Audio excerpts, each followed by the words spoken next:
Hello, hi guys! Magandang hapon sa inyong lahat.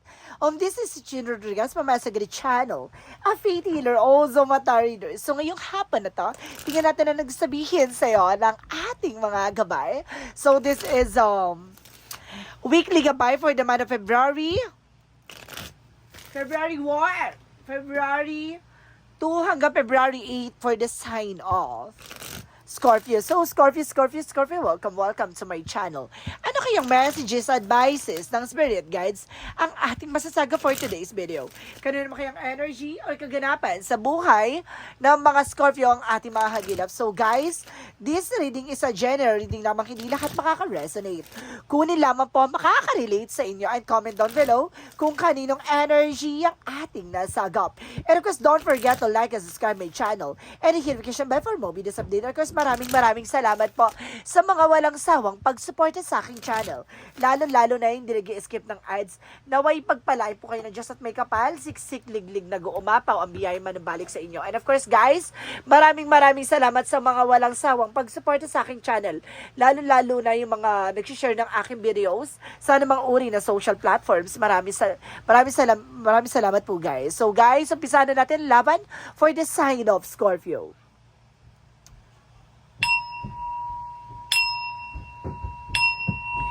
Angel Spirit Messages, give me an information. Ano kayang messages or hana sa'yo or kaganapan sa buhay mo ang ating mga hagilap? So guys, umpisahan na natin, no? For the sign of Scorpio. So ano kaya kaganapan mo? Ang hagilapin natin. There's a Four of Wands. So there's a celebration, guys, no? Maraming ganap, maraming celebration na magaganap. And the Four of Wands is a wedding, proposal, homecoming, engagement, and success. And because there's a Two of Cups about sa unconditional love. So there's a possible na there's a partnership. Now guys, it's either there's a partnership for business, love life, career, and so on. So there's an information na itong tao na to, minamahal ka niya ng hindi niya alam. Kumbaga, hindi niya alam kung bakit minahal ka niya, parang hindi niya alam kung bakit kanya minahal. Parang ganon. And because there's a star card, so there's a kumbaga wish fulfillment, and there's a star card for healing, and of course some miracles. So let's see. And because there's a Queen of Pentacles, so there's a practicality. So ibig sabihin dito, maging practical ka na this time, no? Wag ka na kumbaga maging pala decision sa mga bagay-bagay. Kumbaga isipin mo yung magkakaroon ng benefits or magsiserve sa huli. And of course, there's a Five of Wands, so there's a competitions or competitors or either complications. And of course, guys, there's the Death card. So there's an ending and a new beginning. May mga bagay na matatapos na this time. So this is the moment kumbaga magta-transform ka. And of course, the Death card is a Scorpio card for the Scorpio season. So sinasabi dito, a transformation lies ahead. So ibig sabihin talagang magta-transform na ang buhay mo or yung pagkatao mo. And of course, the Four of Wands is Five of Cups. So there's a celebration. And of course, as sinasabi sa'yo dito na there's a regret or there's a disappointment. May mga bagay dito na parang pinagsisisihan mo or pinanghihinayangan mo dahil laging padalos-dalos ka sa mga kaganapan. Karang there's a social or something events na kumbaga naging padalos-dalos. So ibig sabihin dito, guys, maging pag-isipan muna. And of course, there's a Ace of Swords, kumbaga magkakaroon ka ng breakthrough or tagumpay pagdating sa love life and career. And because there's a Seven of Wands, protection and more, and you are also protected, no? Ang ating angel spirit with the star card. Yeah, the Seven of Wands kasi is a protection, and of course the star card is wish fulfillment, and of course the star card is a guidance, no? Kumbaga may mga gumagabay sa at pinuprotectionan ka, no? Laban sa mga negatibo. And of course, magkakaroon ka na ng kumbaga, wag ka na magtataka bakit nagkakaroon ng unexpected moment or there's a blessing in disguise, no? Kumbaga, there's a possible na tinutulungan ka ng ating poong may kapal. And of course, there's an Ace of Cups. Kumbaga, there's a new love life. A love life that meant to be. Oh my God. So, ibig sabihin nitong tao na to, mamahalin ka dahil talagang pinagbuklod at talagang ipagkakaisa kayo ng ating Panginoon dahil because of siya talaga ay para sa'yo. Oh my God. And the Chariot is an action. So, ibig sabihin dito, kumbaga, kumbaga gagalaw na ang eksena, no? Kumbaga magtutuloy-tuloy ng pasok na maganda kapalaran sa'yo. And because there is a five of wands, kumbaga labanan mo yung mga tao sa paligid mo, yung mga pinipilit ka pabagsakin, no? Kumbaga may mga taong ganyan, kumbaga hinahanapan ka ng butas. Oh, aware. And the Ace of Pentacles is a big money coming in for you. Ito yung magdadala sa'yo ng transformation. Babaguhin ang mundo mo dito. Not because the Ace of Pentacles is here, a big material offer, a big opportunities, a big money coming in. So let's see what is the Four of Wands and the Five of Cups. So there's a Three of Wands. So waiting for a soul or waiting for a ship. So some of you guys may travel, or some of you guys, no, maraming gala or something. Kumbaga may hinihintay ka resulta from out of international or something local. So there's an information dito na hinihintay mo yung malita. There's a near to success. The harvest time is coming into your life. So there is some Two of Cups and of course the Ace of Swords. There's the World card. So there's a travel. So there's a clarification na makakapag-travel kayo na person mo, or either parehas kayo talaga makakapang-ibang bansa or makakapag-bakasyon or saan sa kayo makakapunta. And the Ten of course is the happiness. So talaga ibibigay sa'yo at ilalaan sa'yo ng Panginoon ang pakaligayahan that because of you are being protected. Napoprotection na ng magsisilbing kaligayahan mo. And the Five of Swords, mag-ingat ka lang. There's a self-sabotage and there's a fear defeat, ano? Maraming tao na gusto kang pabagsakan pero susuko sila sa iyo. So let's see. Five of Wands and of course the Chariot and of course the Queen. The Nine of Pentacles is a security, no? I-secure mo yung sarili mo. I-secure mo yung finances mo kasi maraming taong magpapanggap na lapit-lapit sa'yo. So, maging aware. And the Death card and the Ace of Pentacles is the Devil. Oh my God. Diba? May something gumagawa ng hindi maganda dito sa'yo. And the Devil ay, kumbaga, ito yung opportunity, no? Ay, kung may transformation, hinaharangan yung pag-evolve mo or pag-develop mo, no? Bilang isang tao. Yung, kumbaga, or bilang isang, o baka pagtagumpay mo. Ganon. Kumbaga, hinaharangan niya mag-develop ka. Yung something na, kumbaga, mag-grow ka. Ganon, hinaharangan niya about sa business, about sa finances. Basta, kumbaga itong hinaharangan ito para hindi ka magtagumpay sa buhay. So, let's see what is the outcome. So, ang outcome for you is the Two of Swords. There's a decision. Kailangan mo mag-decision as soon as possible. And of course, the Three of Pentacles is collaboration. So, kailangan mo ng commitment or kailangan mong mag-commit sa ginagawa mo. Sa trabaho, negosyo, hanap buhay, sa relasyon. Ganon. So, let's see additional messages. Titignan naman natin, no, kung ano yung possibilities na itong ito. Gusto ko i-clear out ito, no, guys. Nabibigyan tayo ng additional dito na para malaman ko about the Death card and the Ace of Pentacles and the Devil. Why is here? So, there is a Four of Cups, hindi matanggap, no? There is an information na hindi niya matanggap, no? And because there's a possible na, kumbaga, maaaring nagkakaroon ng crisis about sa finances sa kanya. So, gusto niya magipit ka or bumaligtad yung situation, agawin niya yung swerte. Yun yon. So, let's see, no? About naman to sa career. Sa career mo is the Three of Cups. So, there's a celebration coming in for you. And the King of Wands is the control. Nakokontrolin mo yung emotion mo, even your, kumbaga, paggastos or pag-spend ng pera pagdating dyan sa business or career mo. No, limitahan. Of course, kailangan mo ng inventory or something na, kumbaga, alam mong hindi ka madedehado dun sa paglabas mo ng kung ano-ano kagastusan. And because there is the Judgment for a Wake Up Call. Pagdating sa love life, there's a possible, sinasabi dito na may babala and there's a red flag and of course there's a Temperance for kalma. No, kumalma ka, pero ipapanalo mo to. No, maraming taong kumbaga sinusubukan sirain ang iyong relasyon or may mga taong kumbaga binibigyan ka ng signs or synchronicities na maging aware ka pagdating sa relationship. So let's see. Additional messages for health. So there's a Tower moment. So, there's an information dito na sisirain nito kung ano man ang meron ka. No? So, sabi ng Queen of Wands, babae. Babae itong gumagawa sa'yo. Gusto nito magkaroon ka ng kumbaga, lahat ng mga pinagpaguran, pinaghirapan mo, mapupunta sa wala. Napapupunta. Kaya, ingatan mo yung health mo. May sumusubaybay sa'yo, itim na pusa. So, let's see, what is the magical fairy messages? So, let's see what is the magical fairy messages for you. Magical fairy messages is a practice.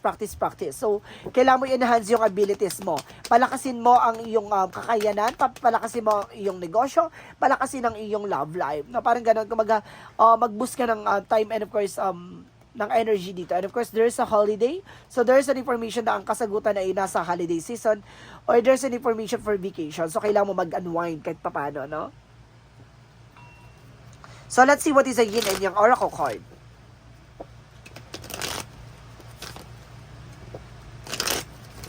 for yin and yang oracle card information dito, guys. So, there's higher self activation, no? Kumbaga, papalawakin at papalakasin ang iyong kakayanan, no? Kumbaga, mag-activate na about sa spirituality, at the same time, there's a reflection.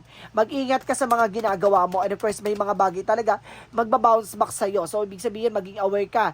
Baka may mga bagay na sa sobrang, kumbaga, greedy mo na sa situation kung bakit ganito nangyayari sa'yo. Kumbaga, ipagawa mo na siya ng hindi maganda. Wag ganon. So, mag-ingat ka. And there's a hat. So, there's an attraction.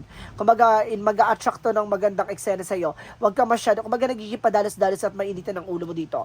And there's a wishes fulfillment. No, matutupad na yung pangarap mo soon. No, wag ka mag-alala. Palapit na palapit. Kasi there's a star. Nagre-represent na kumbaga, ang kahilingan mo ay parating na, wish granted na, malapit na. So, let's see what is additional messages for angel spirit guides. Sige, alamin natin yan. Tutuklasin natin at alamin natin yan. So, let's see additional messages for angel spirit guides. There's a doubt. Oh my God. There's a doubt. Alisin mo itong pagdadalawang isip mo.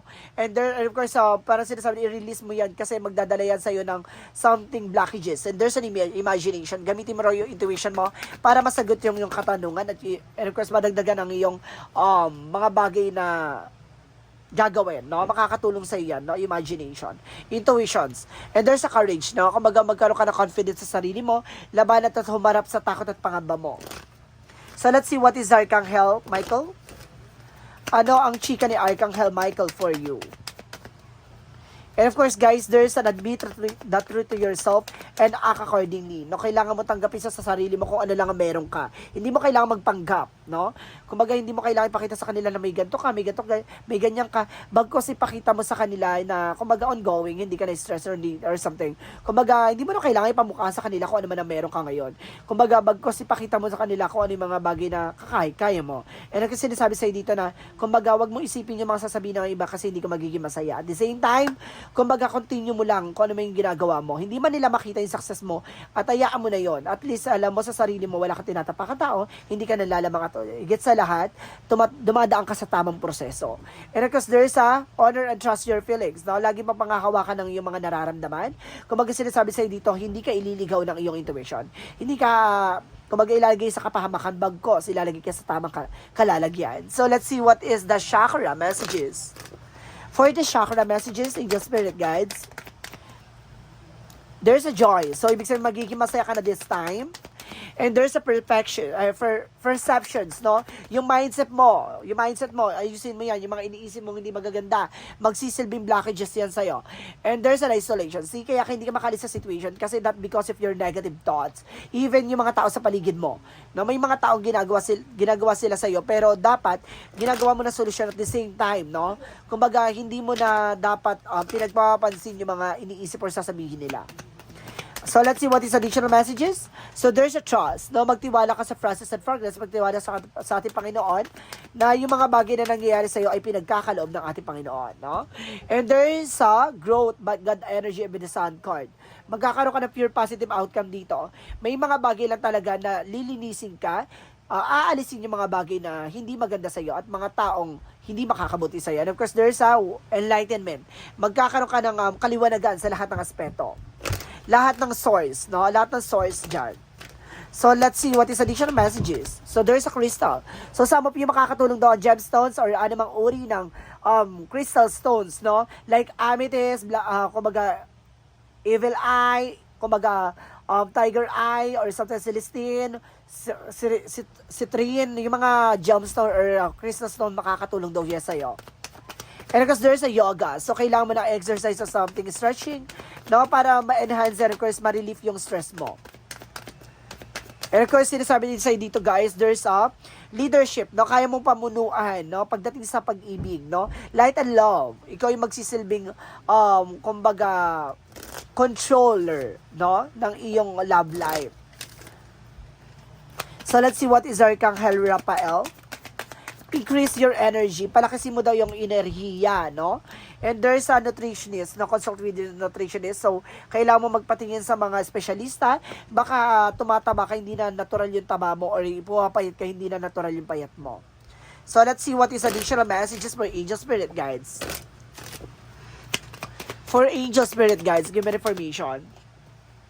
So, there's a fall into my arms, surrender, no? Kailangan mo na i-surrender yung mga bagay-bagay na alam mong hindi mo kontrolado at hindi mo hawak. And, you're not alone. So, hindi ka nag-iisa dito. Huwag ka mag-alala. Parang, kumbaga, you're feeling isolated, no? No, parang sinasabi dito, parang feeling mo, nasa sitwasyon ka nang hindi ka makakilos, hindi ka makagalaw.